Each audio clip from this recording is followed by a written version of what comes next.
Meron tayong tapos na bagong project dito. Daft Punk palagay.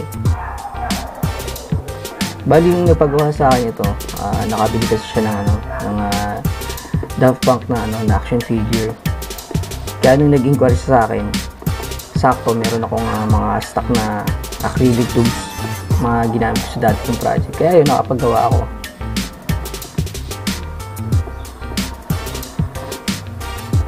Ayan.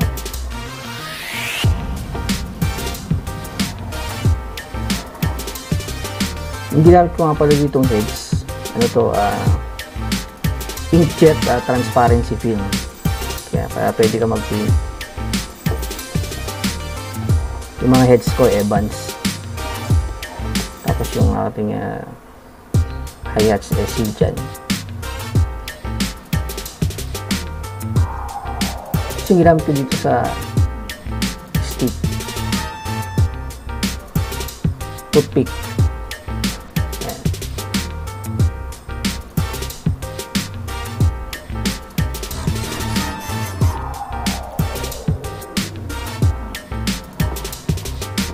Bali pang pang 1:12 na action figure na Daft Punk.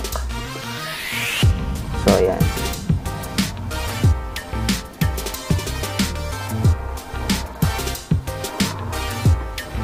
Maraming salamat guys.